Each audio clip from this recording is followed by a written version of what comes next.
नमस्कार दोस्तों, मैं हूं शुभम गुप्ता, आपका इंग्लिश एजुकेटर और जेसी एकेडमी के हमारे यूट्यूब चैनल पर आपका बहुत बहुत स्वागत है। दोस्तों, जेसी एकेडमी, जी हाँ, हम लोग हैं मेंस के एग्जाम्स के स्पेशलिस्ट। तो दोस्तों, जैसे आपको पता है कि मैं सुपर 100 क्वेश्चंस प्लस कॉन्सेप्ट की यहाँ पर सीरीज लेकर के आपके लिए आया हूँ। तो आज उसका फोर्थ सेशन है और इस गारंटी के साथ हमारे प्रीवियस वीडियोस में भी आप देख सकते हैं, इंटरव्यूज में विथ प्रूफ हमने बताया है कि भाई जो हमने कराया एज इट इज वही का वही पेपर में आया। फाइन, चले दोस्तों, यदि अभी तक आपने खुद को मेरे टेलीग्राम चैनल से नहीं जोड़ा है तो भाई फटाफट से आप जोड़ लीजिए। एग्जाम रिलेवेंट सारी इंपॉर्टेंट इंफॉर्मेशन और हमारे अपडेटेड वीडियोस आपको यहाँ पर मिल जाएंगे। और दोस्तों, वोकैबुलरी का भी हमारा सेशन चल रहा है। एज इट इज वोकैबुलरी से भी क्वेश्चन आपको देखने को मिलेंगे आपके एग्जाम्स में, तो दोस्तों उसको भी आप देखना ना भूलें। चलें दोस्तों, इसी क्रम में मैं आगे यहाँ पर बढ़ता हूँ। आज जिन पर्टिकुलर क्वेश्चंस को हमको लेना है वो रिलेटेड टू कंजंक्शन होने वाले हैं, क्योंकि इससे थोड़े से टिपिकल बेसिकली क्वेश्चंस बनते हैं। और जिन बच्चों ने पुराने वीडियोस नहीं देखे हो, प्लीज आप उनको देख लीजिएगा। मैं थोड़ा सा यहाँ पर ओवरव्यू दे देता हूँ, ज्यादा समय में नहीं लूंगा, ताकि जो हमारे पास कॉन्सेप्ट्स हैं जो क्वेश्चंस में लगेंगे वो हमको बेहतर ढंग से समझ में आ जाए। देखिए दोस्तों, हम सभी को ये बात पता है कि जो कंजंक्शन हमारे पास होता है ना, तो कंजंक्शन बेसिकली दो टाइप के होते हैं। पहला कंजंक्शन मेरे पास होता है coordinate conjunction. Fine, coordinate conjunction मेरे पास होता है और कोऑर्डिनेट कंजंक्शन मेरे पास सात होते हैं। Fine, for, and, nor, but, और, येट और सो, ये मेरे पास ना कोऑर्डिनेट कंजंक्शंस होते हैं। और कोऑर्डिनेट कंजंक्शन को छोड़ के, मतलब इन सातों को छोड़ के जितने भी कंजंक्शंस मेरे पास आते हैं, तो दोस्तों उनको मैं क्या बोलता हूं, उनको मैं बेसिकली यहां पर बोलता हूं सब ऑर्डिनेट कंजंक्शन। उनको मैं यहां पर बोलता हूं सब ऑर्डिनेट कंजंक्शन। फाइन, फिर तो वो बेसिकली बहुत सारे हो सकते हैं। इफ हो सकता है, अनलेस हो सकता है, अनटिल हो सकता है, अनटिल हो गया। फिर देन हमारे पास यहाँ पर आफ्टर हो गया। फिर यहाँ पर दोस्तों बिफोर हो गया, एटसेट्रा। फिर तो मतलब इन सातों को छोड़ के जितने भी बचे वो सारे के सारे ये हो जाते हैं।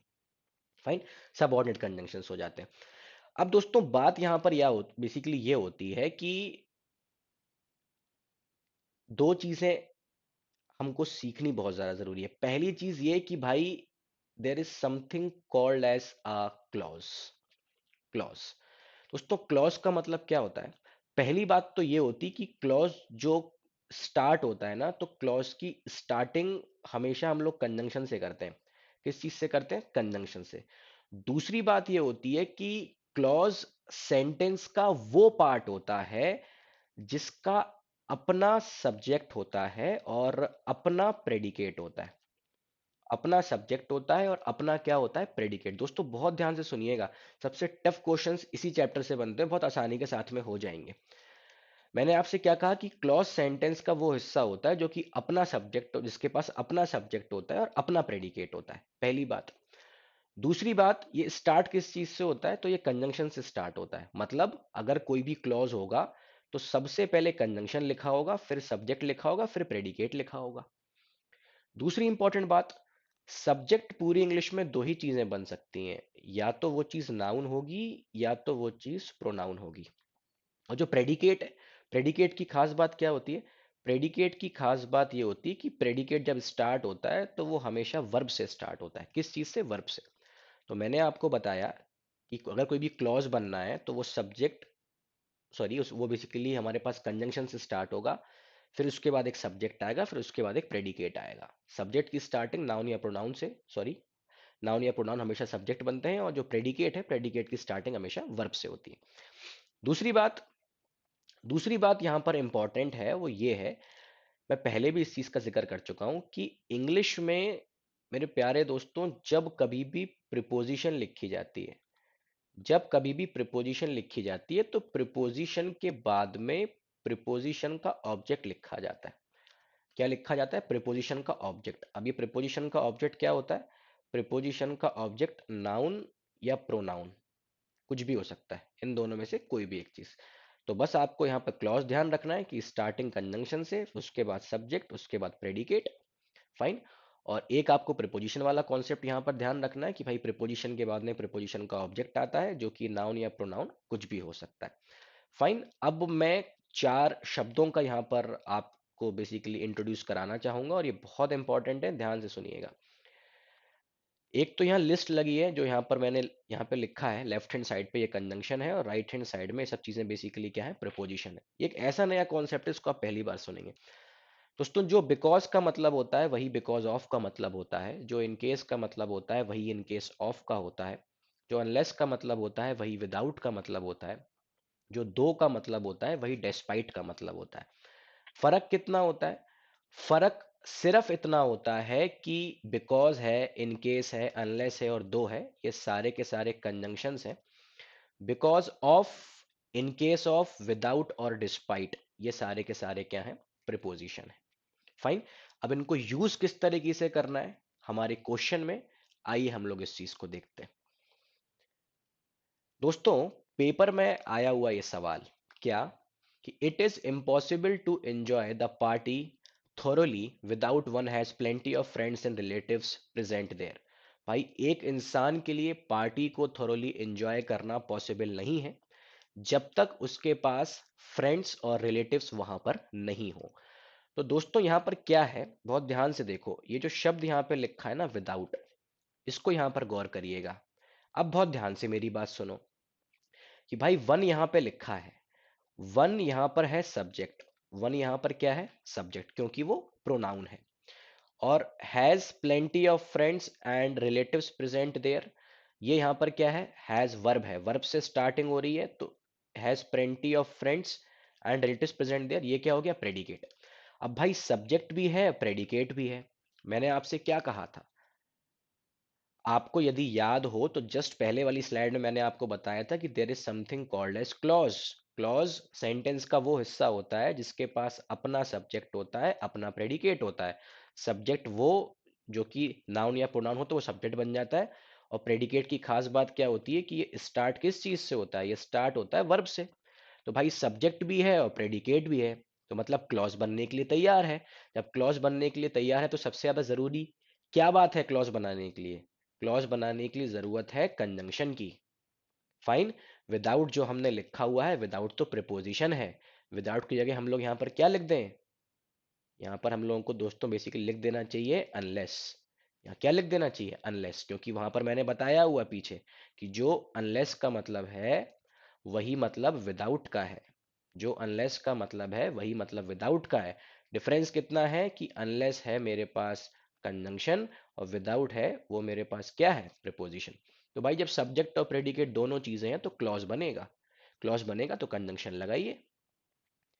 नेक्स्ट आइए, क्वेश्चन नंबर 23। इस टाइप के सवाल आजकल एसएससी दोस्तों बहुत ज्यादा पूछने लगा है, क्योंकि हालांकि ये बातें तो बहुत छोटी छोटी होने वाली हैं, लेकिन क्योंकि बच्चे ध्यान नहीं देते, इसलिए अब एसएससी इन चीजों पर ध्यान देता है। The newly recruited English teacher is brilliant, intelligent और कॉन्फिडेंट। भाई देखो, आपने किसी चीज के बारे में आप बेसिकली क्या बोल रहे हो, पॉजिटिव बोल रहे हो। फाइन, कि न्यूली इंग्लिश, बेसिकली न्यूली जो रिक्रूटेड इंग्लिश टीचर है वो ब्राइट है, इंटेलिजेंट है और क्या है, कॉन्फिडेंट है। दोस्तों, जब बेसिकली हम लोग किसी एक इंसान के लिए पॉजिटिव ही पॉजिटिव शब्द का यूज करते हैं, या जब उसके ट्रेड्स जो होते हैं वो पॉजिटिव ही पॉजिटिव जब हम लोग बनाते हैं, ठीक है ना, तो दोस्तों वहां पर आपको कभी भी और का यूज नहीं करना चाहिए, वहां पर आपको हमेशा यूज करना चाहिए एंड का। किस चीज का, एंड का वहां पर आपको यूज करना चाहिए। दूसरा हम लोग यहां पर आते हैं, Rahul could not spell, pronouns and explain that word. अब यहाँ पर क्या हो रहा है कि भाई हम राहुल है, एक ही इंसान है। अब जो हम बेसिकली ट्रेट्स यहाँ पर बता रहे हैं ना, कि वो सारे के सारे नेगेटिव हैं, क्योंकि हमने यहाँ पर क्या लगा दिया, नॉट। ठीक है ना, ना तो वो उसको स्पेल कर पाता है, फाइन, मतलब उसकी स्पेलिंग भी उसको नहीं पता है, ना तो वो उस चीज को बेसिकली प्रोनाउंस कर पाता है, ना उसका मतलब समझा पाता है। तो जब कभी भी नेगेटिव इस तरीके से ट्रेट्स आप एक्सप्लेन करते हैं तो फिर वहां पर एंड नहीं आता, वहां पर क्या आता है, और आता है। फाइन। चलो दोस्तों, मैं आपसे एक बहुत इंपॉर्टेंट सी बात फिर से यहाँ पर जिक्र करने वाला हूँ, कि भाई यदि अभी तक ना आपने इंग्लिश एडवांटेज का कोर्स नहीं लिया है तो फटाफट से ले लीजिए। कि ये प्राइस हाइक कभी भी हो सकता है। फाइन, ऐप और वेबसाइट से जाकर के आप इसे परचेस कर सकते हैं। चले आ जाओ दोस्तों, क्वेश्चन नंबर 24 पे हम लोग आते हैं। क्वेश्चन नंबर 24 बेसिकली क्या है, let us go on foot dash we are already late by 40 minutes. अब भाई यहां पर क्या है ना, लेट अस लिखा हुआ है, हमेशा इस चीज को ध्यान में रखें कि जो लेट अस मेरे पास होता है दोस्तों, लेट अस हमेशा सजेशन के लिए होता है। लेट अस हमेशा किस चीज के लिए होता है, सजेशन के लिए होता है। फाइन, अब वो ये बोल रहा है कि भाई हमें पैदल चलना चाहिए क्योंकि ऑलरेडी हम लोग 40 मिनट लेट हो चुके हैं, मतलब आप किसी का इंतजार कर रहे होगे इसलिए शायद आप लेट हो गए। फाइन चलो, अब दोस्तों late us go on foot, बहुत ध्यान से जब आप इसे देखेंगे तो इतना ये जो पार्ट यहां पर है ना, ये रिजल्ट का पार्ट है। किस चीज का पार्ट है, रिजल्ट का।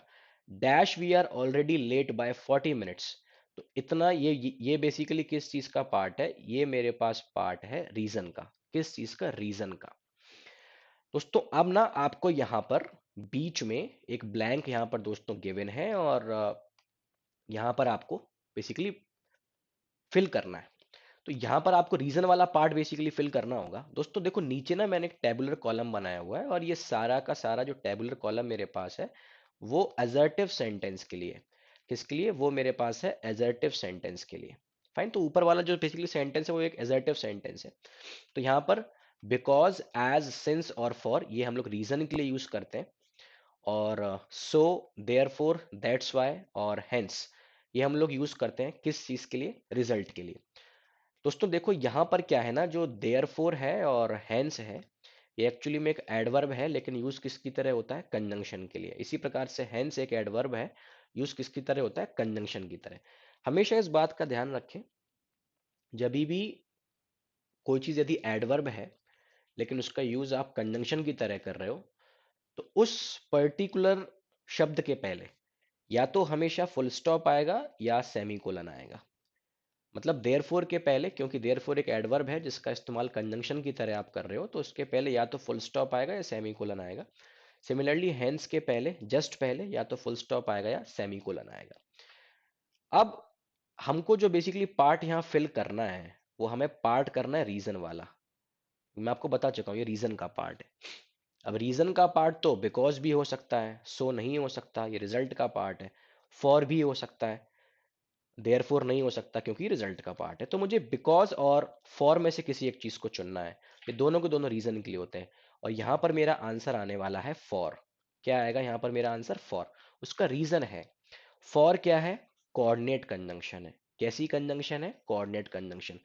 मैं इस पर्टिकुलर यूट्यूब चैनल पर फंडामेंटल्स के वीडियोस डाल चुका हूं, और बार बार इस चीज को बोल रहा हूं कि फंडामेंटल का वीडियो कोर्स आप परचेस कर लीजिए, महज 99 रुपए का वो आपको दोस्तों यहाँ पर मिलेगा। डेफिनेटली वो आपकी इंग्लिश की एफिशिएंसी को 20 से 25% इंप्रूव कर देगा। नंबर आपके 20 से 25% बढ़ने ही बढ़ने हैं।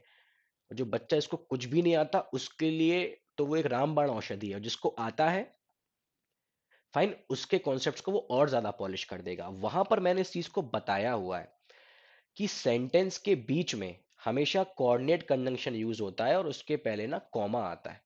क्या आता है, कॉमा। सबऑर्डिनेट कंजंक्शन जैसे बिकॉज यहां लिखा है, ये भी सबऑर्डिनेट कंजंक्शन है, ये भी सेंटेंस में बीच में आ सकता है, लेकिन इसके पहले कॉमा नहीं आता है। फॉर और बिकॉज दोनों आ सकते हैं सेंटेंस में बीच में, लेकिन फॉर के बेसिकली पहले हमेशा कॉमा आएगा। बिकॉज अगर लग रहा है सेंटेंस के बीच में तो कॉमा वहां पर नहीं आएगा। फाइन चले दोस्तों, क्वेश्चन नंबर 25 पे मैं मूव कर रहा हूं। अब क्या है, क्वेश्चन नंबर 25 के पहले जरा इस टेबुलर कॉलम को देखिए। ये जो टेबुलर कॉलम है ये हमें तब यूज करना है, ये कंजंक्शंस तब यूज करने हैं जब मैं कॉन्ट्राडिक्शन की बात करूं। किस चीज की, कॉन्ट्राडिक्शन की या अनएक्सपेक्टेडनेस की। कॉन्ट्राडिक्शन की या अनएक्सपेक्टेडनेस की। इसके जस्ट पहले वाली जो आपने स्लाइड देखी थी वो चीज एजर्टिव सेंटेंसेस के लिए थी, ये कॉन्ट्राडिक्शन या अनएक्सपेक्टेडनेस के लिए। तो रीजन में कौन कौन से कंजंक्शंस यूज होंगे, दो, वाइल, वेयरएस, हाउएवर। हाउएवर एक एडवर्ब है जिसका इस्तेमाल आप कंजंक्शन की तरह करते हो, और जैसा कि पहले बताया इसके जस्ट पहले फुल स्टॉप या सेमीकोलन आएगा। रिजल्ट के लिए येट, बट, स्टिल और नॉनदलेस। फाइन, ये यहां पर हो गया, और ये भी दोनों बेसिकली हमारे पास ये दोनों सबऑर्डिनेट कंजंक्शन। चलिए, nothing seem to work for her, ये बेसिकली क्या हो गया, ये हमारे पास हो गया result. Fine, but the lady had tried very hard, ये हमारे पास क्या हो गया, ये हमारे पास हो गया रीजन।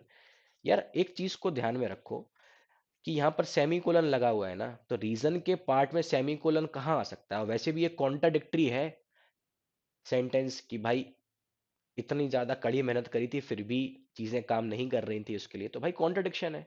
मेहनत करी थी तो बेसिकली चीजें उसके हिसाब से चलनी चाहिए थी लेकिन नहीं चल रही, तो सेमीकोलन के बाद एक ही चीज आ सकती है, तो यहाँ पर बेसिकली यहाँ पर क्या आ जाएगा दोस्तों, हाउएवर यहाँ पर आ जाएगा और यही इसका आंसर हो जाएगा।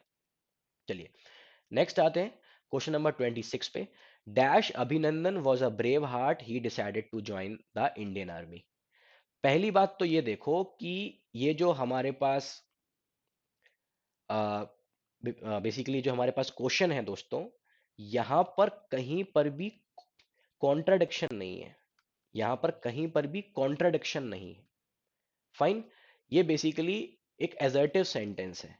कॉन्ट्राडिक्शन में ये चीजें हम लोगों ने बेसिकली पढ़ी हुई हैं, तो रीजन या रिजल्ट चाहे कुछ भी हो। Dash Abhinandan was a brave heart, ये तो क्या हो गया हमारे पास, ये रीजन हो गया। He decided to join the Indian army, ये हमारे पास क्या हो गया, ये हमारे पास रिजल्ट हो गया। तो भाई रीजन वाला पार्ट मुझे चाहिए। अब अगर मैं दो लिखूंगा तो दो तो बेसिकली ये मेरे पास क्या है, ये मेरे पास कॉन्ट्राडिक्टरी वाले बेसिकली कंजंक्शन है। फाइन, दो मैं यहाँ पर नहीं यूज कर सकता हूँ क्योंकि भाई कॉन्ट्राडिक्टरी वाले हैं ये, यहाँ पर कॉन्ट्राडिक्शन तो है ही नहीं। भाई सिंपल सी बात है कि भाई ब्रेव हार्ट था इसलिए उसने सोचा कि इंडियन आर्मी ज्वाइन करें। फाइन, तो अच्छा इसके बाद मैं यहाँ पर देखूं दोस्तों, तो येट भी मैं यहाँ से हटा दूंगा क्योंकि ये बेसिकली रिजल्ट वाला पार्ट है, वो भी किस चीज का, कॉन्ट्रडिक्टरी वाले का। अब बहुत ध्यान से मेरी बात सुनिए, एजर्टिव सेंटेंस में यदि हम लोग जाएं दोस्तों, यदि पीछे आप यहां पर मूव करेंगे तो एजर्टिव सेंटेंस में आप देखिए दोस्तों, एजर्टिव सेंटेंस में फॉर और एज का हम लोगों ने यहां पर यूज किया है, वो भी किस चीज के लिए, रीजन के लिए। फॉर का और एज का हम लोगों ने यहां पर यूज किया हुआ है, तो फॉर और एज दोनों के दोनों किस चीज के लिए यूज होते हैं, रीजन के लिए। लेकिन यहां पर मैं फॉर को टिक नहीं लगाऊंगा, यहां पर मैं एज को टिक लगाऊंगा। रीजन क्या है, रीजन ये है कि फॉर है मेरे पास कोऑर्डिनेट कंजंक्शन और एज मेरे पास सबऑर्डिनेट कंजंक्शन है। कोऑर्डिनेट कंजंक्शन कभी भी सेंटेंस में स्टार्टिंग में नहीं आता, वो हमेशा बीच में आता है। लेकिन सबऑर्डिनेट कंजंक्शन सेंटेंस के स्टार्टिंग में भी आ सकता है और सेंटेंस में वो बेसिकली बीच में भी आ सकता है। फाइन, चलें दोस्तों, इसी के साथ यदि ये वीडियो आपको पसंद आया हो, इस प्रकार के और भी अगर आप कॉन्सेप्ट्स चाहते हैं, हमसे दूसरे किसी बेसिकली टॉपिक पे हेल्प चाहते हैं दोस्तों, प्लीज आप कमेंट सेक्शन में हमें लिख दीजिए। तब तक इस चैनल को आप सब्सक्राइब जरूर करें, इस वीडियो को लाइक करें, मेरे टेलीग्राम चैनल से जुड़ना ना भूलें और दोस्तों इस वीडियो को शेयर जरूर करें। बहुत बहुत धन्यवाद।